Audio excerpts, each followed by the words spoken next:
keep it straight, keep it straight. Okay, that's it, keep it straight.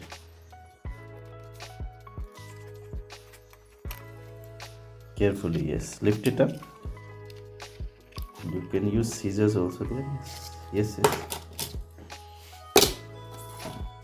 Cut it.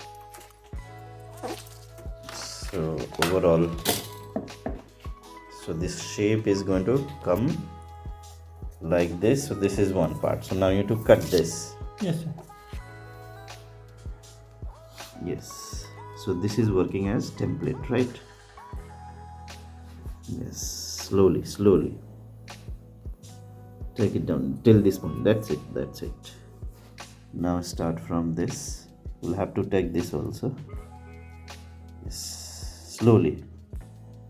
Okay.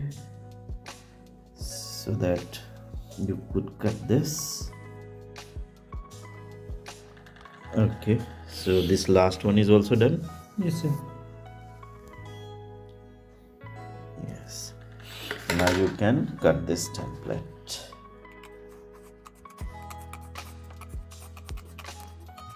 Now stop it here. Yes, a little bit more. Yes. Slowly. Yes. Remove it.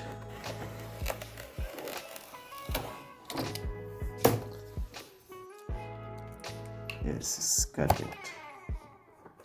Yes. Now fold it.